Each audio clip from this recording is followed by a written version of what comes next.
चलो let us start करते हैं बच्चों। आज final account of partnership form, final account of partnership form के बारे में हमने नेक्स्ट लास्ट लेक्चर जो था उसमें देखा था कि क्या होता है, ठीक है ना। तो उसका पूरा फॉर्मेट वगैरह मैंने समझाया। अब पहली चीज यहाँ पे एग्जांपल नंबर फर्स्ट आज हम स्टार्ट करने वाले हैं। ऑलरेडी मैंने एग्जांपल नंबर फर्स्ट का फॉर्मेट बनाया। उन्होंने क्या दिया था, from the following trial balance of Mr Patankar and Kali. तो यहाँ पे ऊपर हमने ऊपर हेडिंग दिया in the books of Mr Patankar and Kali, ठीक है। तो क्या पूछा रहा है, you are required to prepare trading account profit and loss account for the year ended 31 March 2007। उन्होंने बताया कि आपको 2 साल के लिए दो अकाउंट बनाना है। ट्रेडिंग अकाउंट एक प्रॉफिट एंड लॉस अकाउंट कौन से साल के लिए बनाना है, for the year ended 31 March 2007। तो ट्रेडिंग अकाउंट पूछा उन्होंने फॉर द ईयर 31 मार्च 2007। यहाँ पे प्रॉफिट एंड लॉस के लिए भी वही बोला 31 मार्च 2007, ठीक है। अब आगे क्या बोला, and the balance sheet as on that day. वो तारीख की बैलेंस शीट बनाते हैं। कौन सी तारीख की, जो तारीख को हमारा ईयर एंड हो रहा है। कब ईयर एंड हो रहा है, 31 मार्च 2007। तो इस तरह से हमने 3 अकाउंट बच्चों ड्रॉ किए। ये ट्रेडिंग अकाउंट, ये प्रॉफिट एंड लॉस अकाउंट और ये है बैलेंस शीट। अगर देखे जाए तो आपको ट्रेडिंग अकाउंट, बैलेंस शीट और प्रॉफिट एंड लॉस अकाउंट, ये 3 अकाउंट होते हैं। लेकिन पहले 2 अकाउंट जो होते हैं, ट्रेडिंग अकाउंट और प्रॉफिट एंड लॉस अकाउंट, ये पूरे 12 महीने के लिए 365 डेज के होते हैं। और बैलेंस शीट वो तारीख को बनती है जो तारीख को हमारा ईयर एंड होता है, यानी 31 मार्च को एंड होगा तो उस दिन ये बैलेंस शीट बनाएंगे। 31 दिसंबर को अगर ईयर एंड होता है तो उस दिन हमने बैलेंस शीट बनाई। लेकिन ये पूरे ये जो 2 अकाउंट है, ये एक साल यानी 365 डेज के बनते जाते हैं। लेकिन ये उसी दिन ड्रॉ किया जाता है, उसी दिन बनाया जाता है जिस दिन हमारा ईयर एंड होता है। Is that clear? ठीक है, आगे क्या दिया। अब उन्होंने ऊपर हेडिंग दिया था बच्चों, from the following trial balance, यानी आपको जो एग्जांपल देगा होता है ना, ये वाला एग्जांपल, ये ट्रायल बैलेंस के फॉर्मेट में होता है, नंबर 1। दूसरा, अब आपको ये मैंने 11th में आपने अगर पढ़ा हो तो 11th में आपको बताया कि ट्रायल बैलेंस यानी क्या होता है बच्चों, कि जिसमें 2 साइड होती है और कंपनी की पूरी इंफॉर्मेशन यानी general entries, ledger, trial balance. Trial balance वो चीज होती है जिसमें लेजर के बैलेंसेस और सब्सिडी के बैलेंसेस पूरे उसमें आते हैं, यानी ट्रायल बैलेंस को हम बोल सकते हैं whole information of the company. अब ट्रायल बैलेंस जो होता है बच्चों, जो ट्रायल बैलेंस होता है वो क्या इंडिकेट करता है, कंपनी की पूरी, या पार्टनरशिप फॉर्म है तो फॉर्म की पूरी इंफॉर्मेशन इंडिकेट करता है, नंबर 1। दूसरा, ट्रायल बैलेंस पे कितनी साइड होती है सर, 2 साइड होती है। डेबिट साइड क्या इंडिकेट करती है, तो ट्रायल बैलेंस की डेबिट साइड इंडिकेट करती है asset expenses losses, all asset expenses losses, ये डेबिट साइड इंडिकेट करती है। फिर sir credit side, trial balance की क्रेडिट साइड क्या इंडिकेट करती है, income gain profit liability, income gain profit liability, ये ट्रायल बैलेंस की क्रेडिट साइड इंडिकेट करती है। अब ये मैं आपको क्यों बता रहा, बिकॉज अगर हमारे एग्जाम्पल में, एग्जाम्पल बच्चों ट्रायल बैलेंस में ही आएगा, आपको जो भी एग्जाम्पल आएगा फाइनल अकाउंट का वो ट्रायल बैलेंस के फॉर्मेट में ही आएगा। अगर एग्जाम्पल ट्रायल बैलेंस के फॉर्मेट में हमें मिल रहा है तो इसका मतलब है 50% हमारा एग्जाम्पल सॉल्व हो रहा है। कैसे सॉल्व हो रहा, तो डेबिट साइड क्या इंडिकेट करती है, एक्सपेंसेस लॉसेस असेट। इसका मतलब है ये जो साइड होती है बच्चों, ये एक्सपेंसेस की होती है, ये लॉसेस की होती है और ये होती है असेट की, है ना।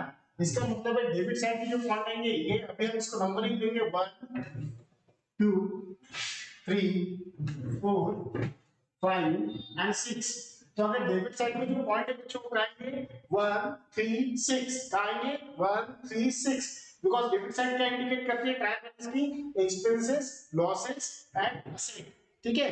वही क्रेडिट साइड क्या इंडिकेट करती है, फिर इनकम गेन प्रॉफिट। इनकम यहाँ पे, प्रॉफिट यहाँ पे, गेन यहाँ पे आता है, प्रॉफिट यहाँ आता है और लायबिलिटी। इसका मतलब है जो क्रेडिट साइड है वो क्या इंडिकेट करेंगे 245। 245 क्या है, ये साइड है अकाउंट की, समझे क्या।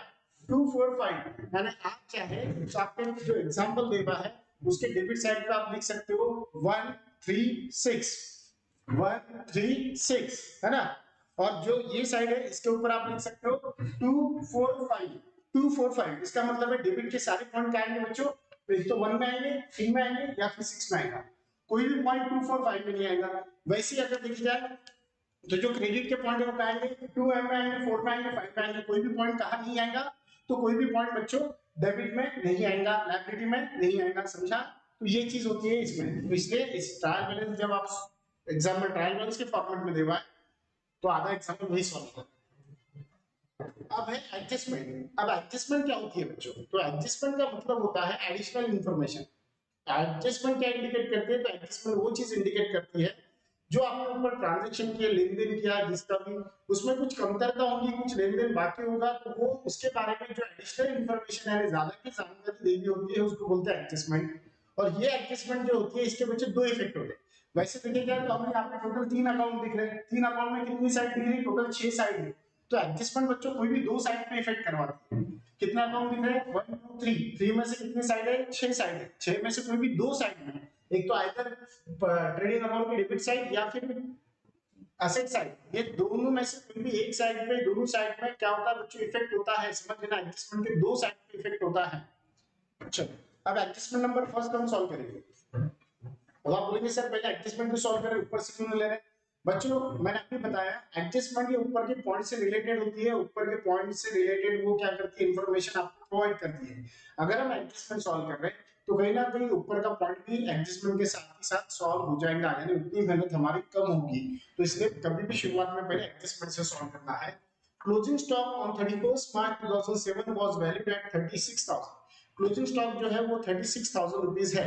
तो इसका मतलब क्या हुआ, हमारे पास बचे हुआ माल कब बचता है बच्चों, जब सेल नहीं होता है। सेल कब कहाँ पे होता है, अगर सेल नहीं होगा तो क्या माल बचेगा, सेल का ट्रेडिंग अकाउंट के डेबिट में, trading account sorry trading account के क्रेडिट में। ट्रेडिंग अकाउंट क्या इंडिकेट करता है, तो सर ट्रेडिंग अकाउंट फैक्ट्री को इंडिकेट करता है। फैक्ट्री प्रोडक्शन सेल परचेज से पॉइंट ट्रेडिंग अकाउंट में लिखते हैं, प्रॉफिट एंड लॉस में ऑफिस से रिलेटेड पॉइंट लिखते हैं, बैलेंस शीट के लायबिलिटी साइड में लोन कर्जा लिखते हैं, और एसेट साइड में जो भी हमारी प्रॉपर्टी एसेट है वो उसमें लिखते हैं। तो फिर सेल कहाँ लिखते हैं, ट्रेडिंग अकाउंट की क्रेडिट साइड में। फिर सेल नहीं होगा तो माल बचेगा, इसलिए पहला इफेक्ट क्लोजिंग स्टॉक का क्या आएगा, ट्रेडिंग अकाउंट की क्रेडिट साइड में, यहाँ लिखेंगे बाय क्लोजिंग स्टॉक। वैसे बच्चों आपको एडजस्टमेंट दी भी है, और एडजस्टमेंट लर्न करने को मैंने बोला था, कितना है 36। इसका दूसरा इफेक्ट होता है बैलेंस शीट के एसेट साइड में क्लोजिंग स्टॉक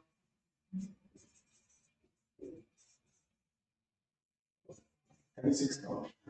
अब दो इफेक्ट हुए क्लोजिंग स्टॉक के, एक तो माल सेल नहीं हुआ, बच गया, बच गया तो एसेट है, माल बचा तो हमारे लिए क्या एसेट है। माल कहाँ बचेगा, जहाँ सेल नहीं हुआ, इसलिए पहला इफेक्ट होगा ट्रेडिंग अकाउंट क्रेडिट साइड, बचा हुआ माल हमारे लिए एसेट होगी, इसलिए दूसरा इफेक्ट होगा बैलेंस शीट के एसेट साइड में। दो इफेक्ट हुए बच्चों क्लोजिंग स्टॉक के, trading account credit side, balance sheet asset side, trading account credit side, balance sheet asset side, closing stock asset side, trading account credit side, closing stock trading account credit side, balance sheet asset side. इस तरह से बच्चों आपको learn करना है। चलो adjustment number second, depreciation machinery by 10%। Machinery क्या होती है बच्चों, हमारी एसेट होती है, और मशीनरी कहेंगे फिर एसेट में, तो यहां लिखेंगे मशीनरी। अब मशीनरी के ऊपर एग्जांपल में हमारे ट्रायल बैलेंस में देंगे होंगे, मशीनरी हमारे ट्रायल बैलेंस में कितने देंगे, 80,000। 80,000 में से आपको कितना परसेंट डेप्रिसिएशन मिला, 10%। तो यहाँ पे माइनस करेंगे 10% डेप्रिसिएशन। तो 80,000 का 10% कितना आता है बच्चों, 80,000 का अगर 10% निकालें तो 8,000 आएगा। इसको हमें अंदर लिखना है, इनर कॉलम में अंदर क्यों लिखना है, बिकॉज अगर थोड़ा कैलकुलेशन में कोई पॉइंट भी पुट होता है तो अंदर लिखते और फाइनल बाहर जाना चाहिए। तो 80,000 में से आप चाहे तो कॉलम को ड्रॉ कर सकते हैं। 80,000 का 10% है 8,000, 8,000 लेस करेंगे बाद में 72,000। अब कोई भी एसेट पे अगर एसेट की वैल्यू बच्चों कम होती है, जैसे एसेट की वैल्यू में थी अभी 72,000 हो गई, इसका मतलब 8,000 रुपए वैल्यू कम हो गई। अगर 8,000 रुपए वैल्यू कम हुई तो वो हमारे लिए लॉस है, इसलिए उसका जो दूसरा इफेक्ट होता है वो प्रॉफिट एंड लॉस के डेबिट में लिखते हैं। लेकिन यहाँ पे लिखते हुए ध्यान रहे कि एक दो लाइन छोड़ के लिखना चाहिए, टू 10% depreciation on machine। यहाँ पे पूरे अमाउंट डायरेक्ट बाहर लिखना 8,000। मोस्ट इंपोर्टेंट यहाँ पे वो अमाउंट आना चाहिए जो 10% है। बहुत बार गलती क्या होती है बच्चे, ये जो बाहर 70,000 वाली अमाउंट जाते हैं वही उठा के आते हैं। ये नॉर्मल छोटी छोटी मिस्टेक्स होंगी बच्चों, ये ध्यान में रखना आपने, आपसे गलतियां नहीं होना चाहिए। अब आपको लगता होगा सर ऐसी गलती होती क्या, अच्छे अच्छे बच्चों से बच्चों ये गलती होती है कि बच्चे यहाँ पे 80,000 लिखते हैं, माइनस 8,000 करते हैं, आउटपुट कॉलम 72। फिर दूसरी गलती क्या करते हैं, 72,000 यहाँ पे लिख देते हैं, और बाद में उनको रियलाइज ही नहीं होगा कि हमने ये सीधी मिस्टेक करके आए। फिर उनको बाद में पता चलता है यार मैंने तो यहाँ पे ये लिख दिया।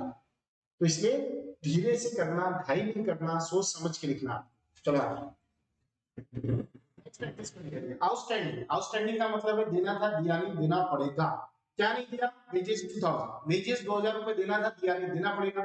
वेजेस बच्चों कहाँ देते हैं, ऑफिस में सैलरी दी जाती है, वेजेस का दी जाती है फैक्ट्री में, तो फैक्ट्री से रिलेटेड पॉइंट का देते हैं ट्रेडिंग अकाउंट में। फिर वेजेस देखो पहले ऊपर कितना है, ऊपर वेजेस है 24,000, तो दो तीन लाइन छोड़ के लिखना है नीचे वेजेस 24,000 प्लस इसमें आउटस्टैंडिंग वेजेस। आउटस्टैंडिंग वेजेस कितना है, तो एडजस्टमेंट में आउटस्टैंडिंग वेजेस है 2,000 प्लस करके बाहर कितना गया 26,000। इसका मतलब ये हुआ बच्चों टोटल वेजेस देना था 26,000, जिसमें से 24 दिया था हमने, 2,000 अभी तक रिमेनिंग बाकी है। जो बाकी है देना था, दिया नहीं, देना पड़ेगा, तो वो liability outstanding wages liability side में लिखेंगे। फिर उसी में और एक पॉइंट है आउटस्टैंडिंग सैलरी ₹900 के ऑफिस के कुछ लोग थे जिनको 900 रुपए सैलरी के भी देना बाकी था। सैलरी कौन सा खर्चा है, ऑफिस से रिलेटेड है। ऑफिस से रिलेटेड पॉइंट में आते प्रॉफिट एंड लॉस में आते, तो सैलरी हमेशा पहले लाइन में बच्चों रिजर्व होना चाहिए। अब सैलरी लिखते वक्त ये देखना चाहिए कि ऊपर सैलरी कितना है। तो एग्जांपल में ऊपर सैलरी एंड वेजेस देगा बच्चों 10,000,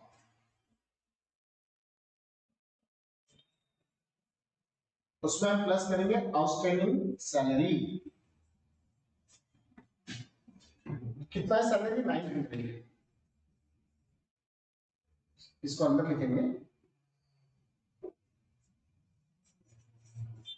10,000 प्लस 900 इज इक्वल टू 10,900, बाहर गए 10,900। चलो अब 900 रुपए देना था, दिया नहीं, देना पड़ेगा। इसका दूसरा इफेक्ट क्या होगा बच्चों, लायबिलिटी में आउटस्टैंडिंग सैलरी कितना 900। यहां तक समझा क्या बताओ, किसी को यहां तक कोई प्रॉब्लम?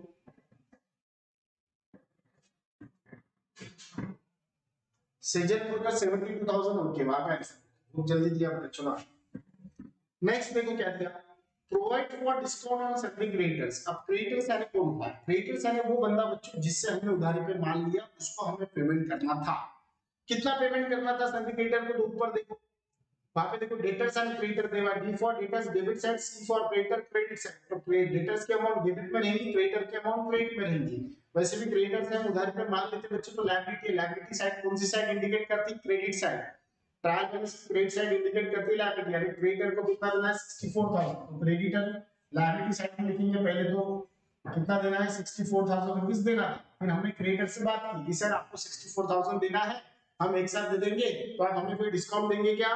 तो क्रेडिटर ने बोला ठीक है भैया 2% कम देना। तो इसलिए वहां पे एडजस्टमेंट एरिया 4 नंबर की provide for discount on syndicator at 2%, कि सिंडिकेटर से 2% हमें डिस्काउंट देना। तो यहाँ पे हम लिखेंगे 2% डिस्काउंट। अब इसका 2% कितना आता है बच्चों, तो अगर आप 64,000 में इसका अगर एक जीरो उड़ा देते हो तो 10% मिलता है, 2 जीरो उड़ा देते हो तो कितना परसेंट मिला 1%। ये कितना परसेंट हो गया 1%। अगर 1% 640 आया तो 2% कितना आएगा, 6 का डबल होगा 12 और 40 का होगा 80, यानी 1280 यानी 1280 आया। तो इतना हमें डिस्काउंट मिला, तो 1,280 रुपए माइनस करेंगे। फिर अगर 64 में से 1000 गए 63 में से 300 गए तो 62,720। तो राइट के चेक करो 62,720 62 सॉरी 62,720 चेक कर लेना चाहिए, क्रॉस चेक 0 8 + 2 0 कैरी किया 1 3 2 राइट है, बराबर है। चलो अब ये डिस्काउंट किसने दिया है बच्चों हमें, ये डिस्काउंट हमें दिया सभी क्रेडिटर। अगर क्रेडिटर हमें डिस्काउंट देता है, C for creditor C for credit side, तो डिस्काउंट हमारे लिए इनकम है, तो इसलिए वो कहां लिखेंगे, हम प्रॉफिट एंड लॉस की क्रेडिट साइड में लिखेंगे बाय 2% डिस्काउंट फ्रॉम क्रेडिटर। कितना डिस्काउंट है 1280, समझा, यस और नो। चलो अब उसके बाद में आगे उसके देवा था and R T 5% on sundry debtors. Debtors आने वो बंदे जिनके तरफ हमारा पैसा बाकी है, जिनसे हमें पैसे लेना है।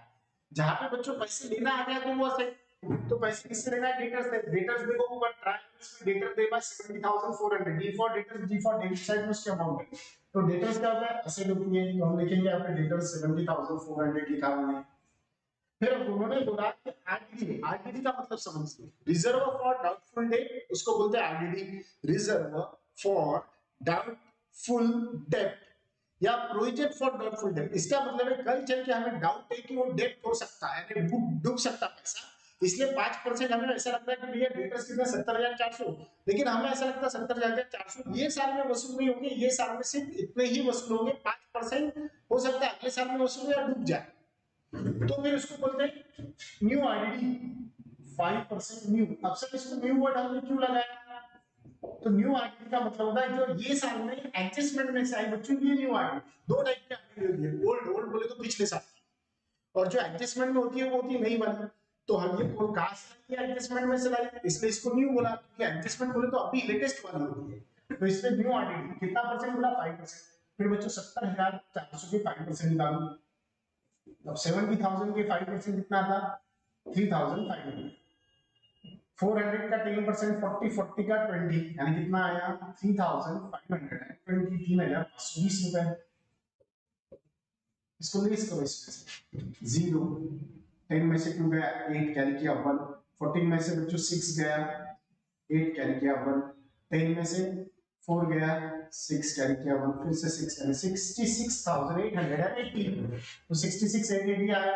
तो अब ये जो दिया आईडीडी है, आईडीडी यानी कल चल के हमारा पैसा डूब सकता है, तो वो अगर पैसा डूब रहा है बच्चों तो वो हमारे लिए लॉस है, लॉस है तो kind of profit and loss. देखो यहाँ अकाउंट का नाम इंडिकेट करता है कि पॉइंट का है, तो लॉस है ना प्रॉफिट एंड लॉस के डेबिट साइड। डेबिट साइड में लिखने के पहले दो तीन चीज चेक करना चाहिए। एक तो ये चेक करना चाहिए कि ऊपर कहीं पे भी बैंक डेब्ट है क्या, नहीं है। ओल्ड आइडेंटिटी है क्या, नहीं है। नहीं है तो direct value to 5% new RDD, कितना बच्चों 5% न्यू आरडीडी, तो 5% न्यू आरडीडी है कितना आया 3,520, 3,520। चलो आगे देखो क्या 5 नंबर क्या है, bill receivable include a bill of ₹4,000 dishonored on 30 March 2007। समझा क्या बच्चों, यहाँ पे थोड़ा सा नया पॉइंट है, समझा क्या, क्या नया पॉइंट है, क्या लिख रहे सर ये profit and loss debit side, very good, चलो राइट है बच्चों, सबका राइट है। अब यहाँ पे एक नया पॉइंट है, क्या नया पॉइंट है पता है क्या, नया पॉइंट ये है बच्चों कि ये जो एग्जाम्पल है इसमें अब हमारा थोड़ा सा एक पॉइंट देखो, अब गड़बड़ी कहाँ पे होती है समझ लो अच्छे से, गड़बड़ी कहाँ होती है ये समझ लो। नया पॉइंट कहाँ पे है, profit and loss debit side, हाँ बेटा वो समझ गया मैं, profit and loss debit side. नया पॉइंट अब यहाँ पे कहाँ पे आया, नया पॉइंट यहाँ पे ये जो एडजस्टमेंट है 5 नंबर की इंपॉर्टेंट एडजस्टमेंट थी। अब कैसे इंपॉर्टेंट, तो वो बोलता है bill receivable include a bill of ₹4,000 dishonored on 30 मार्च 2007, 30 मार्च 2007 को 4,000 रुपए का बिल रिसीवेबल किसी ने हमें दिया था,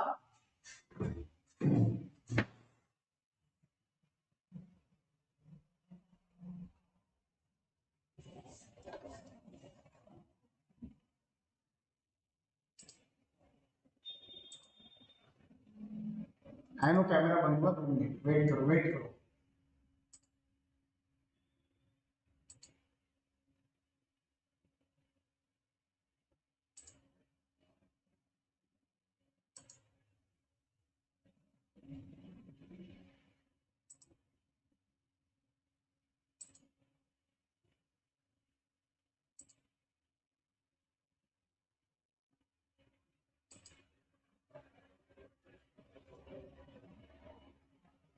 जितना आप इसके लिए आंसर दे दोगे तो sir you are not visible, sir camera off हो गया, सर वो लोड हो रहा है, उतने आंसर जब मैं पूछता हूँ ना तो उसके लिए भी देना चाहिए, तो ज्यादा अच्छा लगता है बेटा, है ना। कहीं पे कुछ टेक्निकल इश्यूज आता है तो देखो हम कितने जल्दी, अरे सर कैमरा ऑफ, अरे सर ये हो रहा, अरे सर आप दिख नहीं रहे हो, अरे सर वॉइस नहीं आ रही है, कितने देर बाद भी बेवकूफ के जैसे कुछ बच्चे ऐसे। लेकिन जब मैं पूछता हूँ बेटा कितना आएगा तब कोई नहीं आंसर देता, बेटा माइनस कितना होगा तब कोई आंसर नहीं देगा, तब हमें सर आंसर देने की जरूरत नहीं है। अभी भी एक प्रॉब्लम हो गया पता है, यहाँ पे प्रॉब्लम है, अभी कोई आंसर नहीं देगा, क्यों नहीं देंगे, नहीं सर लेकिन टेक्निकल इश्यूज है, हाँ सर वो गोल गोल हो रहा है, अरे आपका कंसंट्रेशन स्टडी में कम है और टेक्निकल इश्यूज में ज्यादा है, फिर तो वो भी बच्चे आंसर देते हैं जिन्होंने अभी तक आंसर नहीं दिया, उनसे आंसर देते लेकिन सर आप दिख नहीं रहे हो, सर वॉइस नहीं आ रही है, सर वो राउंड राउंड हो रहा है, लैग हो रहा है, बट जब हम पूछ रहे बेटा ये समझा क्या, चुप, बेटा माइनस कितना होगा, चुप, क्या बच्चे हो गए, थोड़ा सा लगना चाहिए। मुझे यहाँ पे पता चलता है यहाँ पे सब सॉफ्टवेयर वगैरह ओपन करे होते हैं, मैं जब नीचे देखता हूँ तो भी देखता हूँ बरोबर चल रहा है या नहीं चल रहा है, बट फिर भी शुरू हमारी आदत से लाचार है ना। तो यहाँ पे उन्होंने दिया bill receivable include a bill of ₹4,000 dishonored on 30 मार्च 2006। उन्होंने बताया कि बिल रिसीवेबल। बिल रिसीवेबल का मतलब समझना चाहिए क्या। बिल रिसीवेबल का मतलब होता है कि अगर किसी बंदे को हम उधारी पे माल बेचते हैं, किसी बंदे को हम उधारी पे गुड्स सेल करते हैं, जो बंदे को हम उधारी पे माल सेल करते हैं या गुड्स सेल करते हैं, वो बंदे को बोलते हैं डेटर्स। वो डेटर से हम एक बिल के ऊपर उसके साइन देते, सिग्नेचर देते, वो इस बात का बिल पुरावा होता है कि उसने हमसे माल लिया, कल चल के वो हमें पेमेंट करेगा, तो उसके लिए वो बिल्स पेबल होता है, वो बिल हमारे लिए बिल रिसीवेबल होता है बच्चों। क्या होता है बच्चों, वो बिल हमारे लिए बिल रिसीवेबल होता है। तो उन्होंने बताया कि 4,000 रुपए का जो डेटर्स की तरफ बिल था वो डिसऑनर्ड हो गया, यानी उसने सामने में 4,000 रुपए दिए नहीं, या जब हम वो बिल लेके उसके पास गए तो उसने मना कर दिया। अभी तक हमें लग रहा था कि 5% जो आगे 3,520 रुपए डूबेंगे, लेकिन बाद में पता चला कि 4,000 रुपए भी डूब गए, सामने वाले ने बिल डिसऑनर्ड किया। तो ये एक ऐसी एडजस्टमेंट है बच्चों बिल डिसऑनर्ड की, जिसके दो इफेक्ट होते हैं। कितने इफेक्ट होते हैं? दो। फिर आप बोलेंगे सर तो आपने बताया कि एडजस्टमेंट के बेटा दो इफेक्ट होते हैं। यस, एडजस्टमेंट के दो इफेक्ट होते हैं, यू आर राइट। बट ये एडजस्टमेंट ऐसे किसके एक ही साइड में दो इफेक्ट होते हैं। पूरे एग्जांपल आप पार्टनरशिप फाइनल अकाउंट पूरे एग्जांपल पढ़ लो, ऐसी कोई भी एडजस्टमेंट नहीं है जिसके दोनों इफेक्ट एक ही साइड में होते हैं बच्चों। ये एक एडजस्टमेंट ऐसी है जिसके दोनों इफेक्ट एक ही साइड में होते हैं। और इसीलिए पहले इफेक्ट बिल डिसऑर्डर का होता है, बाद में ये जो हमने सॉल्व किया एडजस्टमेंट, ये अभी नहीं सॉल्व कर सकते हम, इसको हमें छोड़ना पड़ेगा ये एडजस्टमेंट। अब आप बोलेंगे सर इसको क्यों कट किया? क्योंकि बच्चों बिल डिसऑनर्ड हुआ, पहले डिसऑनर्ड के एडजस्टमेंट सॉल्व किए, उसके बाद में डेटर्स के एडजस्टमेंट सॉल्व किए। हमेशा पहले कौन सी सॉल्व किए? बिल डिसऑनर्ड की, उसके बाद में क्या सॉल्व होता है? डेटर्स के एडजस्टमेंट। ये होती है बेटा छोटी छोटी चीजें। अब इसमें गलत आपका नहीं था कि आपने वैसा सॉल्व किया, ना मेरा गलत था, मैंने आपको वैसे बताया। लेकिन मैंने आपको क्यों बताया? क्योंकि आपको ये चीज ध्यान में आना चाहिए कि पहले डेटर्स की नहीं करते, जबकि हमें पहले डेटर्स की एडजस्टमेंट दी है और हम डायरेक्टली सॉल्व करके लिख देते हैं। लेकिन नहीं, पहले बिल डिसऑनर्ड की सॉल्व। तो बिल रिसीवेबल देखो पहले ऊपर कितना है, बिल रिसीवेबल 8,800, तो सबसे पहले बिल रिसीवेबल लिखते हैं आप।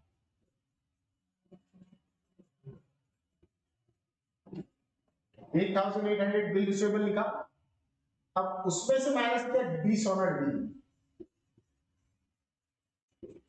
अब समझ लो पहले क्या है। बिल रिसीवेबल बोले तो सामने वाले बंदे ने हमें बिल के ऊपर साइन कर दिया, बोले सर 8,800 रुपए आप जाके निकाल दो। जब हम 8,800 लेके गए तो पता चला 4,800 रुपए हमें मिले, 4,000 रुपीज का जो बिल था वो डिसऑनर्ड हो गया। जो डिसऑनर्ड हुआ बच्चों, 4,000 माइनस करेंगे, यानी 4,800 ही हमारे पास आएगा। सामने वाले ने बिल के पैसे कितना दिया? 4,800 ही दिया, 4,000 रुपए दिया नहीं। तो मुझे बताओ 4,000 दिया नहीं तो वो किसकी तरफ बाकी है? जैसे फॉर एग्जाम्पल आप स्टूडेंट, आपकी तरफ 5,000 रुपए फीस बाकी है, आपने बोला सर ये 5,000 रुपए का चेक लो, आपके पेरेंट्स ने मुझे 5,000 का चेक दिया, बोले सर ये अपनी 5 तारीख 10 तारीख आएगी, उस दिन आपने चेक लगा लेना। मैं सोचा भैया चलो ये स्टूडेंट की फीस आ गई क्योंकि चेक आ गया, चेक को भी कैश कंसीडर होता है, तो मैंने एंट्री कर दिया कि भैया आपकी फीस नहीं हो गई है ना। लेकिन जब 10 तारीख को सुबह आपके पेरेंट्स आके बोले सर अभी वो चेक मत लगाओ, अभी क्या आप 3,000 रुपए लो, 2,000 रुपए में सोमवार को देता, क्योंकि कुछ पेमेंट हुआ नहीं या लॉकडाउन की वजह से पेमेंट सोमवार को मिलेगा, तो अभी क्या आप 3,000 रुपए रखो, 2,000 रुपए मैं कब लाके दूंगा आपको, मैं मंडे को देता हूँ। तो इसका मतलब क्या हुआ बच्चों? इसका मतलब ये हुआ 5,000 रुपए वो स्टूडेंट के आए क्या? नहीं आए। वो स्टूडेंट के कितने रुपए आना चाहिए था? 5,000 रुपए आए नहीं आए? कितने रुपए आए? 2,000 रुपए या 3,000? 3,000 आए। 3,000 माइनस किए, 3,000 रुपए आ गए, तो 3,000 माइनस किए, अभी भी स्टूडेंट की तरफ कितने बचेंगे बच्चे? 2,000 रुपए रिमेनिंग है। फिर वो जो मैंने नील की एंट्री की थी वो नील हुई क्या? नहीं, उसके तरफ 2,000 अभी भी बाकी है। इसका मतलब है ये जो बिल था 8,800 का था, हमें ऐसा लगा 8,800 रुपए मिल जाएंगे, लेकिन उसमें से 4,000 ही रुपए मिले। कितने? सॉरी 4,800 ही मिले, कितने नहीं मिले? 4,000 रुपए नहीं मिले। तो 4,000 किसके तरफ बाकी रहेंगे? फिर डेटर्स के तरफ। तो इससे पहले डेटर्स में 4,000 प्लस, फिर यहाँ पे लिखेंगे पहले डेटर्स। डेटर्स कितना है? 70,400, 70,400। अब इसमें पहले बिल डिसऑनर्ड प्लस होगा।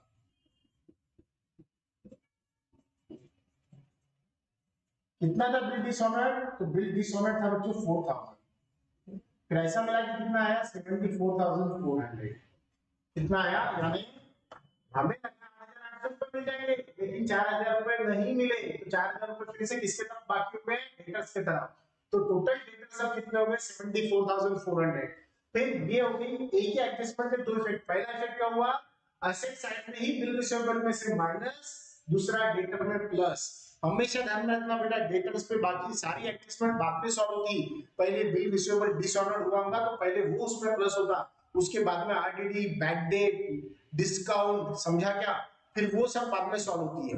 तो इसके बाद में अब इस पे हम चार्ज करेंगे -5% न्यू आरडीडी, जो हमारी 3 नंबर की एडजस्टमेंट थी। कितने नंबर की थी वहां पे, 4 नंबर की जो एडजस्टमेंट थी उन्होंने 4 नंबर की दी थी।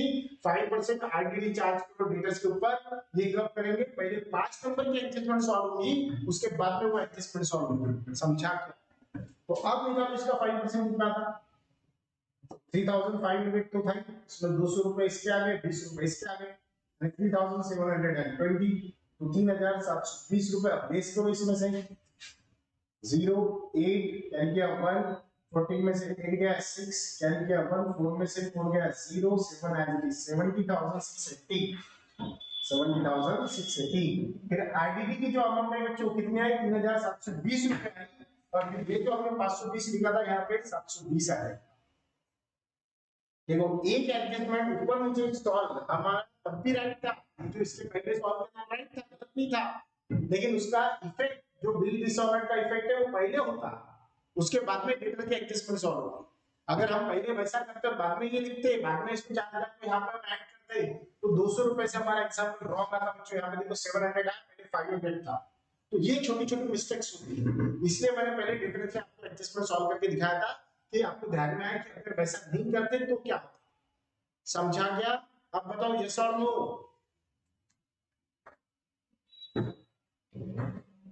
अब next adjustment 6 number, on 30 September 2006 a new machinery costing 25,000 was purchased। कब परचेस किया है, 30 सितंबर 2006। अब देखो ये भी एक नया पॉइंट है।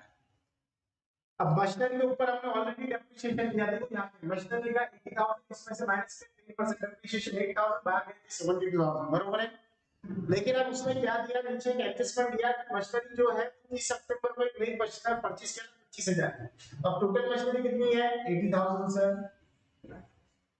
फिर हमने रूल के हिसाब से कितना परसेंट डेप्रिसिएशन माइनस किया, 10%, डायरेक्ट 8,000 का माइनस किया।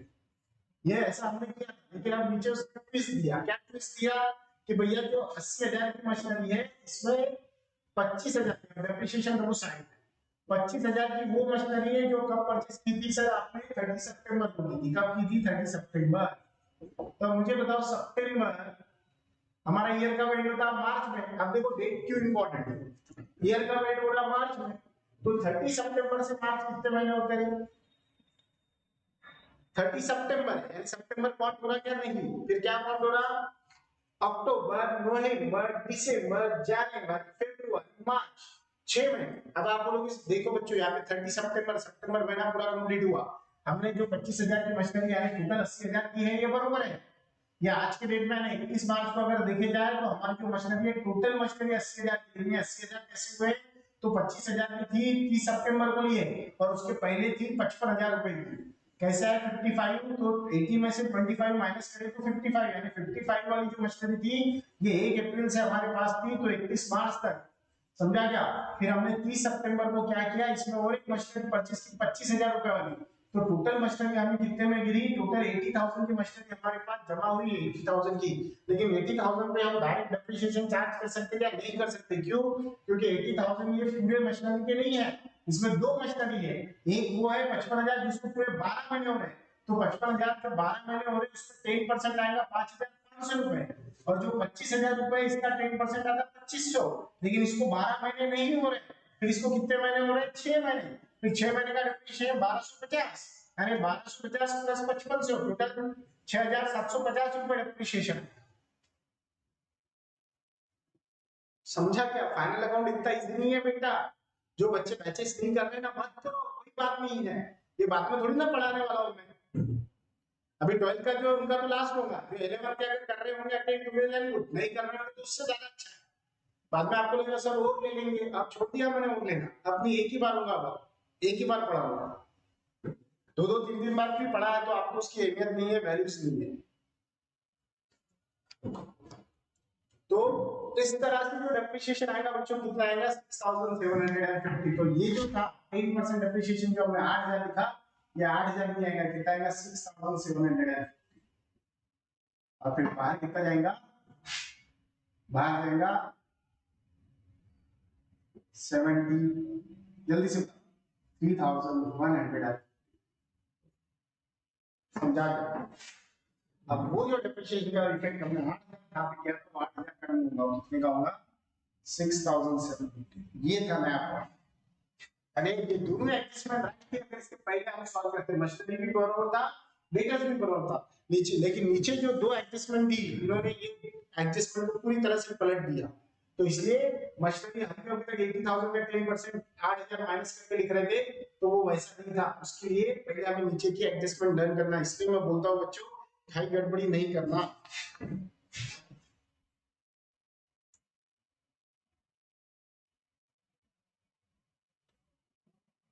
2 मिनट, आई नो कैमरा बंद है, 2 मिनट।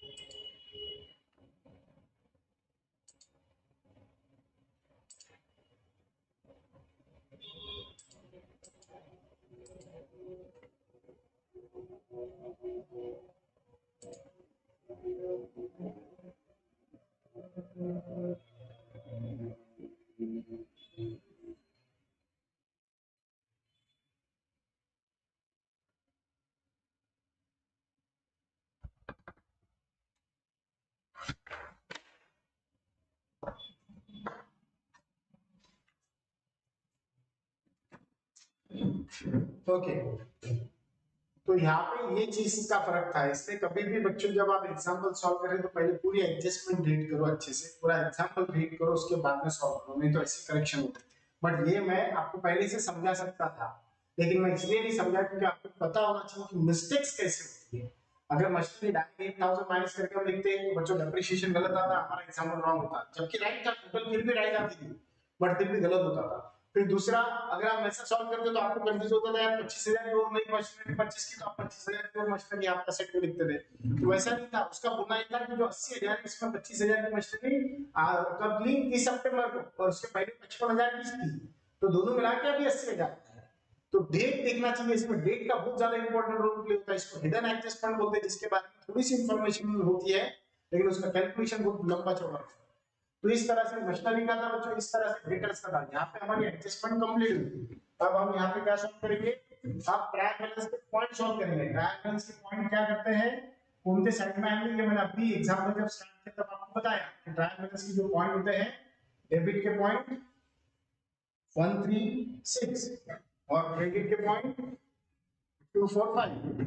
तो चलो सब में पहला पॉइंट कौन सा बच्चों, तो वो स्टॉक। अब ये ट्रायल बैलेंस में जो स्टॉक होता है ये होता है ओपनिंग स्टॉक। ओपनिंग स्टॉक किसे बोलते हैं, पिछले साल का बचे हुआ माल अगर ये साल की शुरुआत में अगर हम यूज करते हैं तो उसको बोलते हैं ओपनिंग स्टॉक। अच्छा मैनेजर एक अच्छा बिजनेस मैन वही होता है पहले जुना माल निकालता है, और इसमें ट्रेडिंग अकाउंट की डेबिट साइड में आता है बच्चों पहले लाइन पे ओपनिंग स्टॉक, फर्स्ट लाइन इसलिए रिजर्व होती है। ओपनिंग स्टॉक कितना है 40,000। उसके बाद में क्या बच्चों, बिल रिसीवेबल हमारा सॉल्व हो गया था। परचेस एंड सेल, परचेस दिखता डेबिट में, सेल दिखता क्रेडिट में। परचेस दिखता हमेशा ध्यान रखना चाहिए एग्जांपल में रिटर्न, अगर परचेस डेबिट में तो रिटर्न क्रेडिट में रहेगा। तो देखो परचेस सेल के नीचे रिटर्न देवा है, परचेस कितना है 190, और 190 डायरेक्ट बाहर दिखेंगे, क्यों, क्योंकि उसका रिटर्न रहता तो क्रेडिट साइड में रहता, रिटर्न देता नहीं है। सेल का लिखते हैं, सेल लिखते सर क्रेडिट साइड में पहले लगेगा। सेल कितना है बच्चों, सेल है 2,52,000। रिटर्न कितना उसका, सेल रिटर्न माल सेल किया, लोगों ने रिटर्न ला के कितना लाया 6,000, तो रिटर्न इसमें से माइनस होगा। सेल अगर क्रेडिट में है बच्चों तो रिटर्न डेबिट में रहता, सेल क्रेडिट में तो रिटर्न डेबिट में होता, 2,46,000। उसके बाद में ये सैलरी एंड वेजेस एडजस्टमेंट में ये पॉइंट सॉल्व हो गया था। देखो इसमें बोलता पहले एडजस्टमेंट सॉल्व करना चाहिए, क्योंकि एडजस्टमेंट अगर सॉल्व करोगे तो ऑटोमेटिकली पॉइंट सॉल्व हो जाएगा। कैरेज आउटवर्ड, अब आउटवर्ड और इनवर्ड दो टाइप के कैरेज होते हैं बच्चों, एक होता है इनवर्ड, एक होता है आउटवर्ड। इनवर्ड बोले तो जब आप माल कच्चा माल मंगा रहे हो फैक्ट्री के लिए तो इनवर्ड, और वो ट्रेडिंग अकाउंट में था। आउटवर्ड बोले तो जब ऑफिस के लोग डिसाइड करते हैं कि उनसे मार्केट में माल बेचना है तो वो होता है आउटवर्ड। तो ऑफिस के लोग क्या आते हैं प्रॉफिट एंड लॉस में, इसलिए कैरेज आउटवर्ड भी जाएगा प्रॉफिट एंड लॉस में। यहाँ पे लिखेंगे टू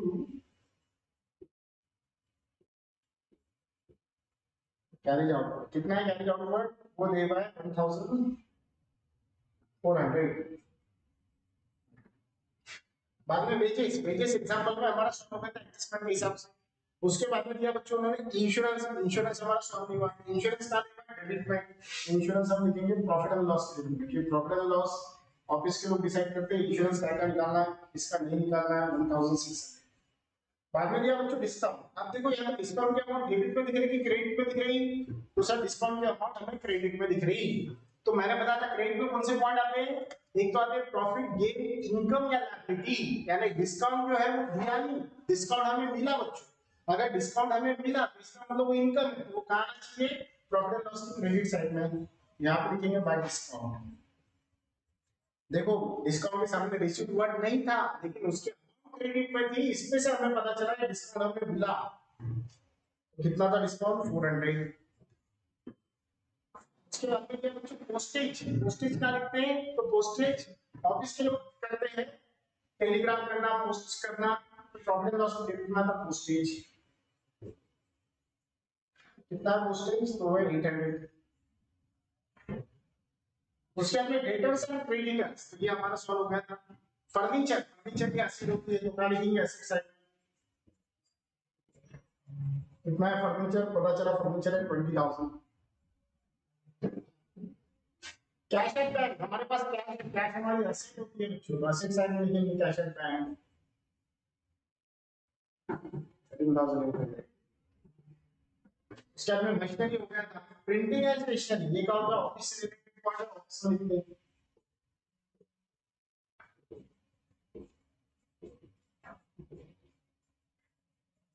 कितना प्रिंटिंग एंड स्टेशनरी 1600। उसके बाद में दिया बच्चों 8% बैंक लोन टेकन ऑन 1 अक्टूबर 2006। अब देखो हिडन एडजस्टमेंट है बच्चों, कौन सी एडजस्टमेंट है, हिडन। अब इसको हिडन एडजस्टमेंट क्यों बोला, क्योंकि इसके लिए कुछ भी देवा नहीं, सिर्फ इतना देवा है कि भैया 8% यानी सालाना हम 8% ब्याज देंगे। बैंक लोन लिया हमने, कब लिया 1 अक्टूबर को लिया, कितना लिया 52। अगर हम बैंक से लोन ले रहे थे, लायबिलिटी कर्जा है, तो वो क्या आएगा लायबिलिटी साइड में, तो यहाँ पे लिखेंगे हम 8% बैंक लोन। कितना लिया बच्चों 52,000, 52,000 रुपए हमने क्या किया बच्चों 8% बैंक लोन लिया 52,000, ठीक है। अब 52,000 8% बैंक लोन ले लिया, अब हम डायरेक्ट बाहर भी नहीं सकते थे, बड़ी हिडन एडजस्टमेंट है। कैसे पता चला हिडन, बेटा जो लोन लिया उस पर आपको इंटरेस्ट देना पड़ेगा, कितना इंटरेस्ट है 8%, फिर हमें ये इंटरेस्ट इस पे देना पड़ेगा 52,000, तो पहले तो 52,000 का 8% इंटरेस्ट निकालना पड़ेगा, 5,000 52,000 इंटू 8%, कितना होता है बताओ जल्दी से। परसेंटेज बोला तो पहले 2 जीरो उड़ा, कैलकुलेशन और भी कम होगा। 800 8 2 16 से 6 कैंसिल क्या होगा, 8 5 जा 40 प्लस 141, ये आ गया बच्चों 4,160 रुपए, यानी 52,000 पे 12 महीने के 8% के हिसाब से कितने रुपए देना है बच्चों, 8% के हिसाब से कितने रुपए देना है, तो 8% के हिसाब से जो हमें अमाउंट देना है 10 मिनट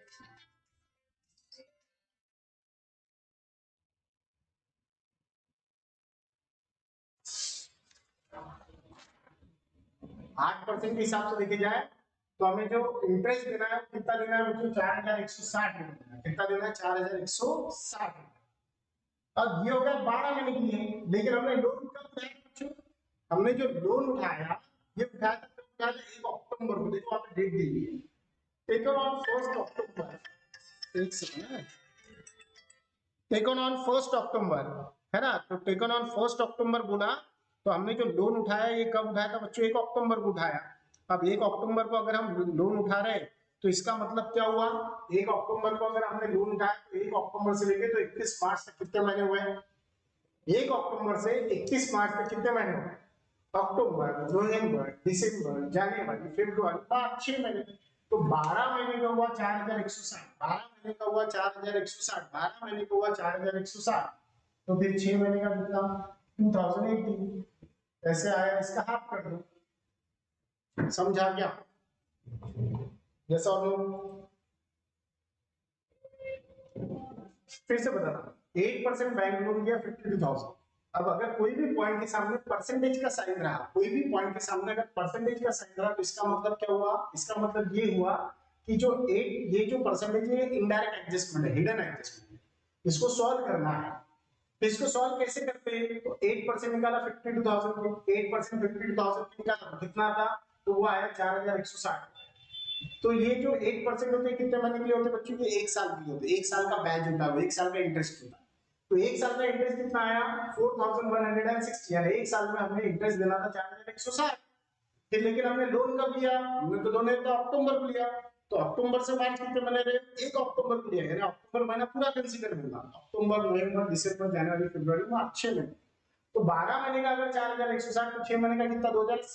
यहाँ पे प्लस करेंगे इंटरेस्ट ऑन लोन, 4 कितना आएगा? 6 महीने का 2080। 2080 प्लस करने के बाद में कितना जा रहा है बच्चों? 54,000।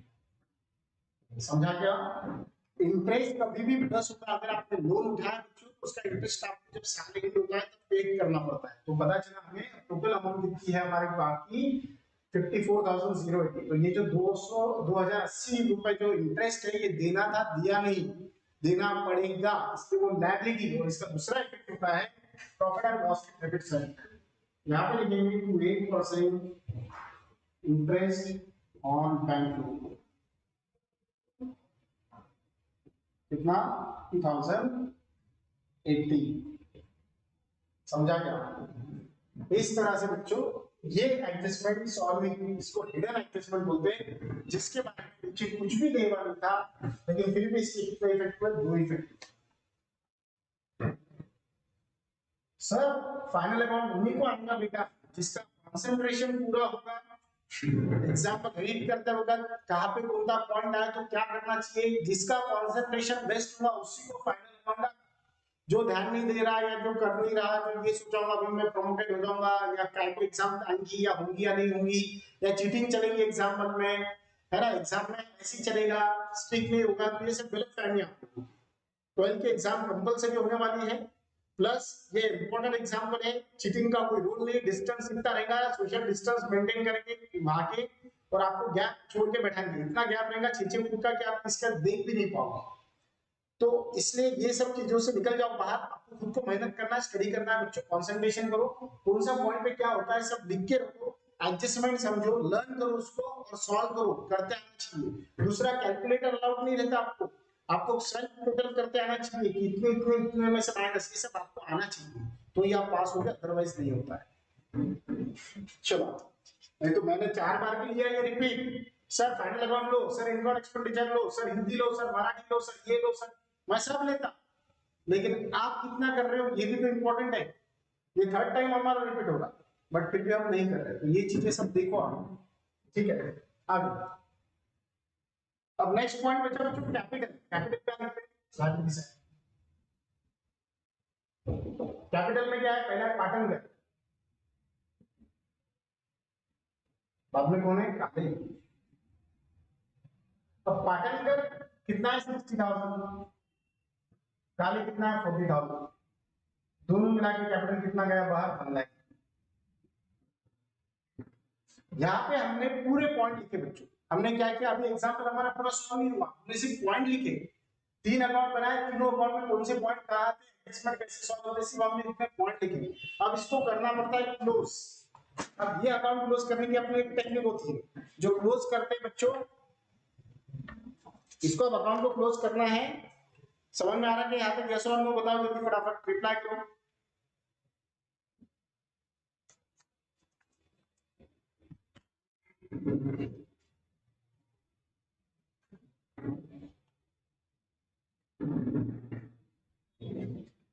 चलो, अब ये जो क्लोज करना है बच्चों, ये कैसे क्लोज करोगे? तो सबसे पहले ट्रेडिंग अकाउंट क्लोज करो।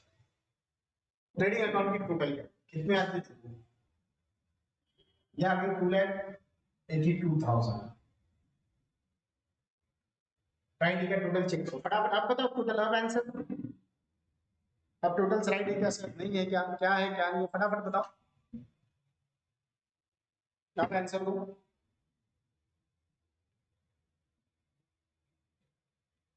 नेट ग्रॉस प्रॉफिट बताओ मुझे निकाल के, ग्रॉस प्रॉफिट बताओ कितना था ग्रॉस प्रॉफिट, फटाफट डू फास्ट। ग्रॉस प्रॉफिट बताओ बच्चों, ग्रॉस प्रॉफिट कितना आ रहा है?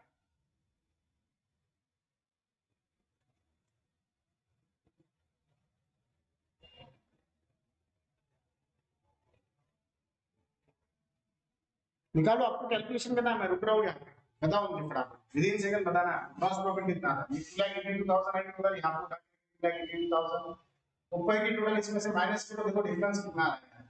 जो डिफरेंस आएगा उसको नाम क्या करेंगे बच्चों? Gross profit.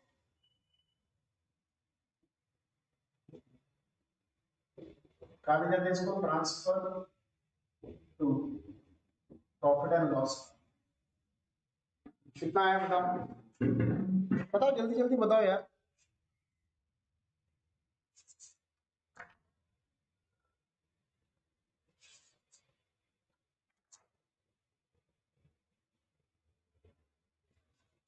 $26,000, 26,000 रुपए।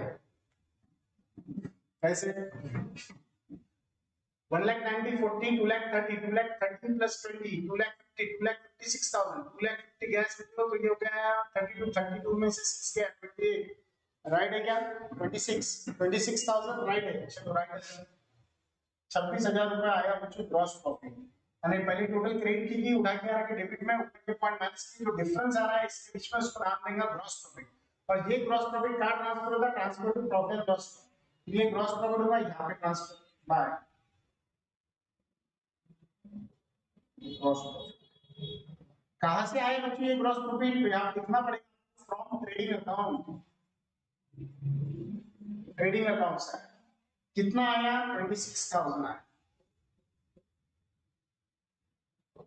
फिर इधर की टोटल 26, अब ये टोटल बढ़िए, ये बढ़िया बाद में देखेंगे। 26, 27, 27 4 680, इधर की टोटल आ रही है 27 680। फिर इधर की टोटल देखो जल्दी से कितनी आ रही है? 10 16 17 16 17 18 19 20 21 22 22 23 24 24 24 यहाँ भी 24 6 24 ये हो गया 6 प्लस 8 14 14 20 24 24 24 31 31 31 38 38 38 38 47 47 47 और ये हो गया 48 48 50 48 50 28 50 आ रहा है। चलो देखो डेबिट की टोटल कितनी आ रही है बच्चों? डेबिट की टोटल कितनी आ रही है चेक करो। 27,680 आ रही है, 28,850 आ रही है।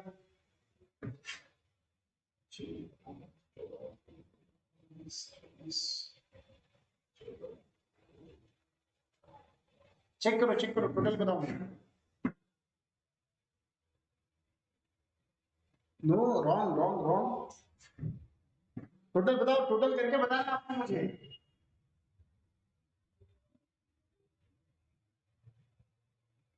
राइट है 28,850, 28,850 में से इसको लेस करो 27,680, देखो कितना है। 2 में से 8 गया 7, चल गया 1, 1 में से 1, 1,170 रुपए आ रहा है क्या? अरे आप बताओगे तब बताओगे। चलो ये टोटल 28,850, 28,850 बच्चों डेबिट की टोटल आ रही है। 28,850 डेबिट की टोटल बड़ी आई। डेबिट की टोटल जाके क्रेडिट में लिखे, क्रेडिट की टोटल 27,680 आ रही है, उसको इसमें से माइनस किया तो 1,170 रुपए का डिफरेंस आ रहा है। और जो 1,170 रुपए का डिफरेंस आया उसको नाम देंगे बाय नेट लॉस। ध्यान देंगे ये एग्जांपल में नेट लॉस आ रहा है बच्चों। ये नेट लॉस करेंगे, डिस्ट्रीब्यूट करेंगे, किसमें डिस्ट्रीब्यूट करेंगे? दोनों पार्टनर में। पहला कौन है? पाटनकर, दूसरा कौन है? कालीन।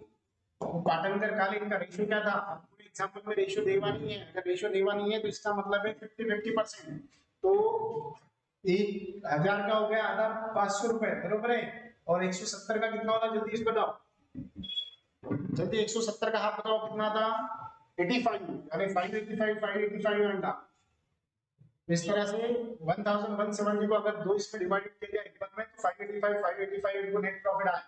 तो ये जो नेट लॉस है, ये नेट लॉस कैपिटल में से माइनस होता है, कैपिटल से माइनस होता है कैपिटल में से। यहाँ पे नेट लॉस माइनस करेंगे, नेट लॉस दोनों का नाम लिखेंगे पाटलगर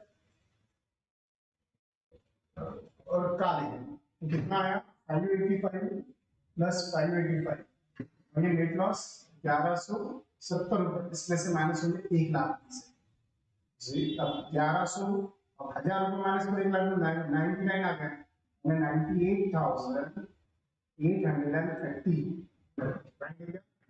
यस सर। तो अब इधर की टोटल करो, अगर दोनों साइड में बच्चों टोटल सेम आ रही है तो समझ जाओ एग्जांपल राइट है, दोनों साइड की टोटल रॉन्ग आ रही है या फिर अलग अलग आ रही है तो समझ जाओ एग्जांपल रॉन्ग। अब इधर की टोटल बताओ जल्दी से कितनी आ रही है बच्चों, टोटल बताओ मुझे आप टोटल बताइए टोटल कितनी आ रही है। वो 585 मैंने बता दिया, टोटल बताओ टोटल।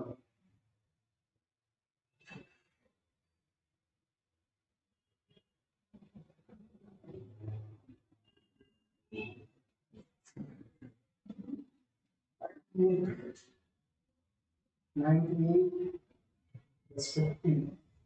टोटल हो जाएगी 4 हो गया 1 लाख 1 लाख 1 लाख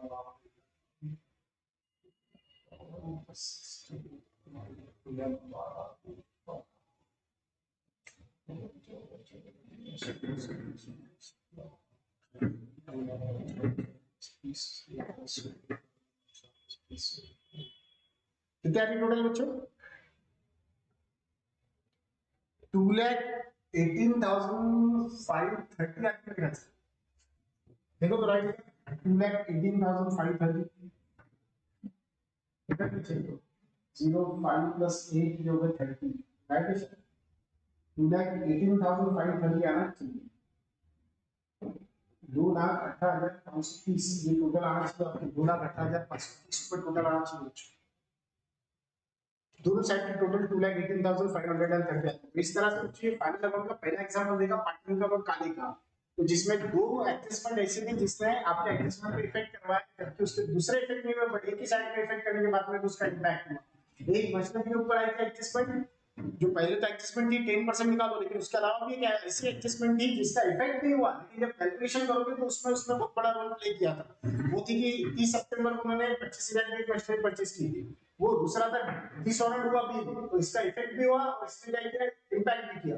तो इफेक्ट क्या हुआ कि बिल रिसीवेबल से माइनस किया, पहले डेटर में प्लस होगा बाद में डेटर से रिलेटेड कैलकुलेशन हुई। और बाकी इस तरह से हमने सारे एग्जांपल सॉल्व किए, और एक थी हिडन एडजस्टमेंट इसमें 8% बैंक लोन, जिसके बारे में कुछ देवा नहीं था, लेकिन 8% बैंक लोन 52,000 और प्लस क्या उसमें इंडेक्स। तो यहाँ पे बच्चों इस तरह से हमारा ये जो example number first final account का ये यहाँ पे कंप्लीट हुआ। आई होप आपको समझ में आया होगा। Thank you very much, have a nice day.